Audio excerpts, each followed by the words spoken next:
인서와 하기시습지. 공자의 길을 따라. 제15편 권리사의 공인도장. 며칠 후 유일훈 선생이 한인서에게 특별한 제안을 했다. 인서야, 생각해보니 내가 해야 할 일에 더 적합한 곳이 있을 것 같다. 어떤 곳이요?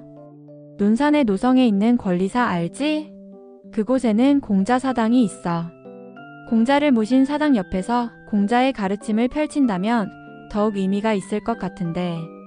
한인서의 눈이 번쩍 빛났다. 권리사. 한국에서 공자를 모신 유일한 사당이 있는 곳이었다. 정말 그곳에서 할 수 있을까요? 내가 알아보니 권리사 근처에 작은 공간을 내줄 수 있다고 하더군. 가서 직접 보고 결정하는 것이 좋겠다. 다음 날 한인서는 유일훈 선생과 함께 논산에 있는 노성으로 향했다. 노성산 아래 자리한 권리사는 고즈넉하고 경건한 분위기로 가득했다. 저기 보이는 것이 공자 사당이야. 1590년에 건립된 한국 최초의 공자의 사당이지. 한인서는 사당 앞에서 깊게 절을 올렸다. 마치 중국 국부의 공묘에서 느꼈던 그 경건함이 다시 느껴졌다. 공자님, 제가 왔습니다. 이곳에서 스승님의 가르침을 펼치도록 하겠습니다. 권리사 관리를 맡고 있는 문화원 관계자는 한인서의 취지를 듣고 기꺼이 도와주었다. 좋은 뜻입니다. 사당 옆 작은 한옥을 사용하셔도 됩니다. 오히려 저희가 감사하죠. 이곳에서 공자의 가르침이 다시 살아나는 것이니까요. 한인서는 그 한옥을 보자마자 마음에 들었다. 단청이 아름다운 작은 건물이었는데 마당에는 오래된 은행나무가 우뚝 서 있었다. 선생님, 저는 이곳에 도장을 열고 싶어요. 도장? 네.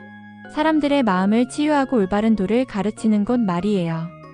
이름은 공인도장으로 하면 어떨까요? 유일훈 선생은 깊이 고개를 끄덕였다.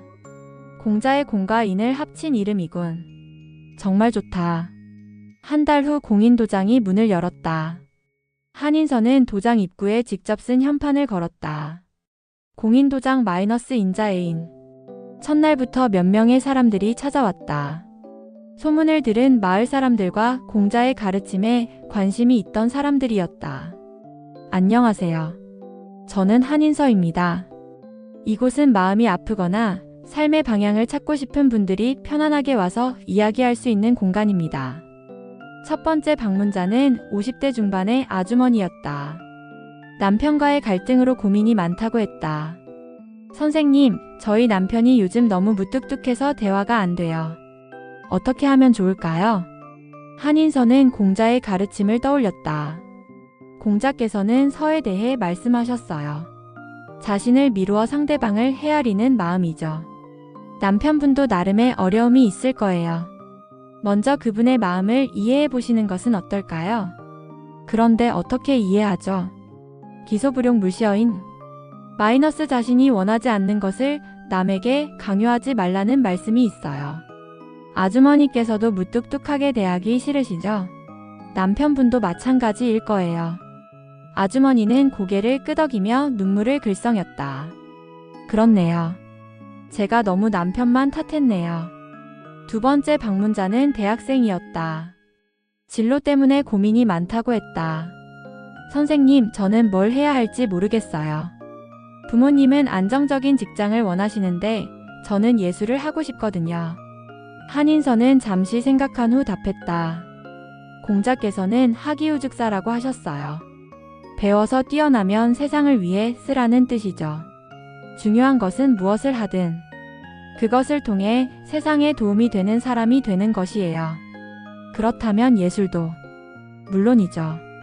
진정한 예술은 사람들의 마음을 치유하고 세상을 아름답게 만들어요. 다만 부모님의 마음도 이해해야 해요. 효는 공자 사상의 기본이니까요. 그렇다면 어떻게 해야 할까요? 부모님과 진솔한 대화를 나누어 보세요. 당신의 꿈과 그 꿈을 통해 어떻게 세상에 기여하고 싶은지 설명해 보세요. 그리고 부모님의 걱정도 충분히 들어보고요. 하루하루 지나면서 공인도장을 찾는 사람들이 늘어났다. 부부 갈등, 자녀 교육 문제, 직장 스트레스, 노년의 외로움 등 다양한 고민을 가진 사람들이 찾아왔다. 한인서는 각각의 상황에 맞는 공자의 가르침을 들려주었다. 때로는 논어의 구절을, 때로는 중국에서 직접 경험한 이야기를, 때로는 클라라와의 우정에서 배운 것들을 나누었다. 선생님, 정말 신기해요. 2500년 전 가르침이 지금도 이렇게 도움이 되다니. 어느 날 한 방문자가 감탄하며 말했다. 진리는 시대를 초월해요. 사람의 마음은 예나 지금이나 같으니까요. 저녁이 되면 한인서는 권리사 공자사당에 가서 하루를 마무리했다. 공자님, 오늘도 많은 분들이 찾아오셨어요. 스승님의 가르침이 이렇게 많은 사람들에게 위로가 되다니 정말 감사해요. 어느 날 밤 한인서는 클라라에게 편지를 썼다. 친애하는 클라라에게, 나는 지금 한국의 권리사 옆에서 공인도장이라는 작은 상담소를 운영하고 있어. 매일 많은 사람들이 찾아와서 마음의 이야기를 나누고 있어. 공자님의 가르침이 정말로 사람들의 마음을 치유하고 있어. 너도 프랑스에서 잘 지내고 있겠지? 우리가 중국에서 배운 것들을 각자의 자리에서 실천하고 있다니 정말 뿌듯해. 언젠가 다시 만나는 날까지 건강하게 지내자. 사랑하는 언니가. 그날 밤 한인서는 은행나무 아래서 명상했다. 바람에 흔들리는 나뭇잎 소리를 들으며 자신이 진정 원하던 삶을 살고 있다는 것을 깨달았다. 공인도장은 이제 막 시작이었다. 하지만 한인서는 확신했다. 이곳에서 많은 사람들이 진정한 행복을 찾을 수 있을 것이라고.